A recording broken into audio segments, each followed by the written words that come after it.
Assalamualaikum warahmatullahi wabarakatuh. Halo semuanya. Di sini saya ingin mempresentasikan materi penyakit pencernaan yang diantaranya itu ada disentri dan malnutrisi.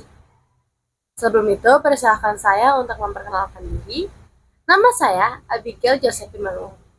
Saya berada di kelas 6 dan saya bernomor absen 1. Kita lanjut aja ke materinya. Yang pertama ada disentri. Jadi, disentri itu merupakan gangguan pencernaan yang ditandai dengan diare. Nah, diare ini nanti tuh disertai dengan lendir atau juga bisa darah karena adanya peradangan atau infeksi pada usus. Nah, disentri ini terbagi menjadi 2. Yang pertama ada disentri basiler. Disentri basiler ini disebabkan karena adanya bakteri Shigella, Salmonella, dan E. coli. Yang kedua ada disentri amoeba.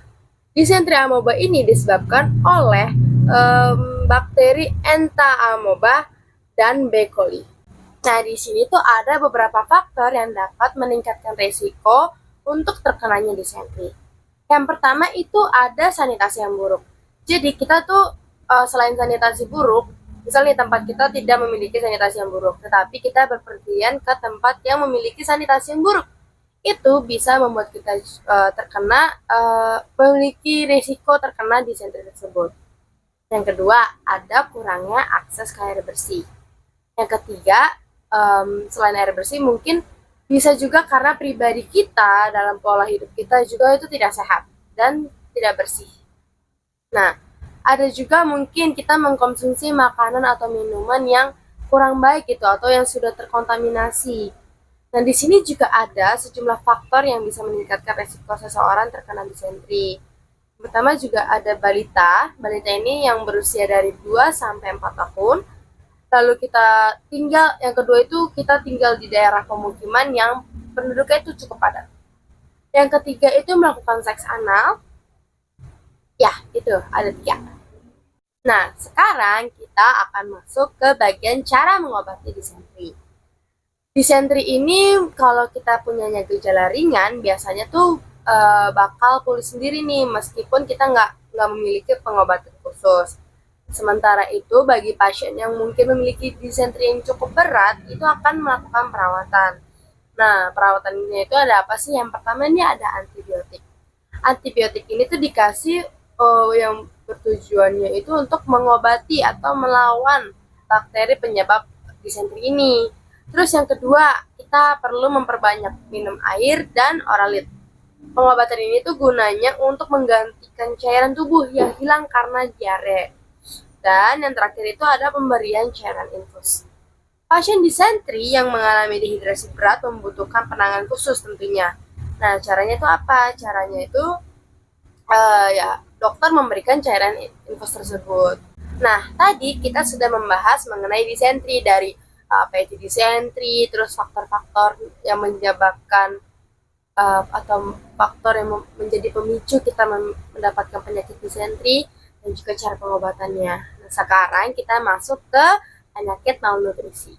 Malnutrisi ini merupakan penyakit yang terjadi karena adanya kelebihan atau bahkan kekurangan konsumsi zat gizi. Malnutrisi ini terbagi menjadi 2. Yang pertama itu ada kurang gizi.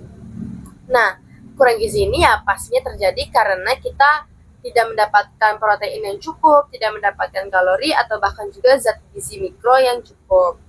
Yang kedua itu ada disentri yang kelebihan gizi.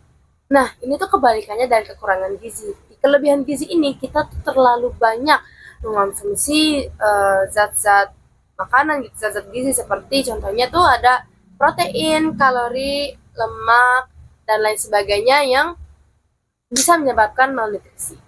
Nah, di sini sekarang itu kita akan membahas tentang penyebab malnutrisi.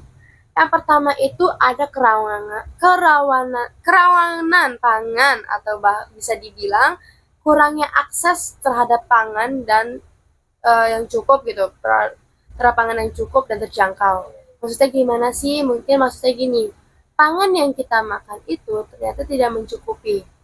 tubuh kita mungkin lebih butuh banyak lagi tentang mengenai pangan, tetapi kita tidak mengkonsumsi pangan secara cukup.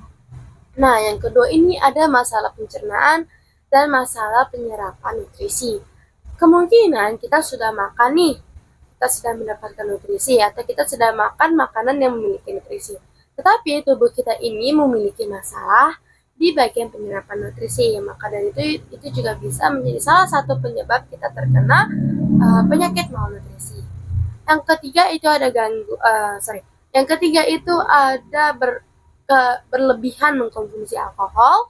Yang keempat itu ada gangguan kesehatan mental. Kok bisa sih gangguan kesehatan mental ini menjadi salah satu penyebab dari penyakit malnutrisi? Jadi, hal itu disebabkan oleh biasanya orang-orang yang terkena gangguan kesehatan mental ini memiliki masalah nih di pola makannya. Dia mungkin karena dia stres atau depresi, dia jadi nggak nafsu makan atau nggak mau makan, kurang minum. Jadi nggak ada tuh nutrisi atau manfaat dari zat-zat gizi masuk ke tubuhnya, sehingga orang yang terkena gangguan mental itu mendapatkan penyakit malnutrisi. Dan yang terakhir ada ketidakmampuan mendapatkan dan menyimpan makanan. Nah, di sini kita masuk ke dalam perawatan malnutrisi. Yang pertama ini kita tuh melakukan penyaringan dan pemantauan yang berkelanjutan. Maksudnya apa sih? Maksudnya itu kita itu kan tadi kan terkena malnutrisi dan itu dipantau gitu. Ini tuh dilihat apa sih yang menyebabkan kita terjadi atau terkena penyakit malnutrisi. Jika terjadi infeksi, nanti tuh akan menyambung dengan poin nomor 4. Segala infeksi yang ada di dalam tubuh kita akan kita usahakan untuk diobati, dan nantinya akan infeksi tersebut akan sembuh sehingga tidak terjadi penyakit malnutrisi lagi. Yang kedua, yang poin nomor 1 dan 4 ini masuk ke malnutrisi yang kekurangan zat gizi. Yang kedua ini ada melakukan program diet. Ini tuh masuk ke malnutrisi yang kelebihan zat. Jadi mungkin kan biasanya kita ini dimakan-makan aja tanpa menghitung ada berapa kalorinya, ada berapa proteinnya dan segala macam. Nah, di program diet ini kita lebih menghitung proteinnya berapa, ininya berapa, sehingga semuanya tercukupi dan juga tidak berlebihan. Yang ketiga itu mengobati gejala tertentu. Malnutrisi ini memiliki mual sebagai salah satu gejalanya, dan gejalanya ini dapat diobati. Lalu yang kelima, tadi yang keempat sudah bersama dengan nomor 1. Ini memeriksa masalah mulut atau dalam menelan. Jadi siapa tahu kita memiliki masalah dalam mulut, sehingga kemungkinan kita atau dalam menelan, sehingga kita itu mengurangi nafsu makan dan itu bisa membuat malnutrisi di bagian kekurangan zat. Lalu yang keenam, menggunakan peralatan makan alternatif. Dan yang ketujuh, ini tuh kalau malnutrisi itu udah masuk ke kasus yang parah. Biasanya dokter itu memberikan nutrisi melalui intravena. Intravena ini akan diberikan melalui PI infus atau infus. Oke, itulah pemaparan materi saya mengenai disentri dan malnutrisi, dan saya di sini akan menjelaskan kesimpulannya. Jadi, disentri itu merupakan penyakit yang berasal dari infeksi usus yang menyebabkan diare berdarah dan dehidrasi. Biasanya disentri ini disebabkan oleh bakteri atau amoeba. Lalu ada malnutrisi. Malnutrisi ini merupakan kondisi penyakit tubuh yang disebabkan karena ada kelebihan zat gizi atau kekurangan zat gizi. Yang hal ini dimana bisa membuat tubuh kita melemah sistem kekebalannya. Keduanya ini, disentri dan malnutrisi ini saling berkaitan. Yang dimana disentri ini tuh bisa memperburuk malnutrisi, atau bahkan juga malnutrisi juga bisa membuat seseorang lebih rentan terkena disentri. Nah, baik, itulah presentasi materi dari saya. Semoga apa yang saya sampaikan bisa dimengerti. Dan jika ada kesalahan, saya meminta untuk tolong dimaafkan. Sekian dari saya. Assalamualaikum warahmatullahi wabarakatuh.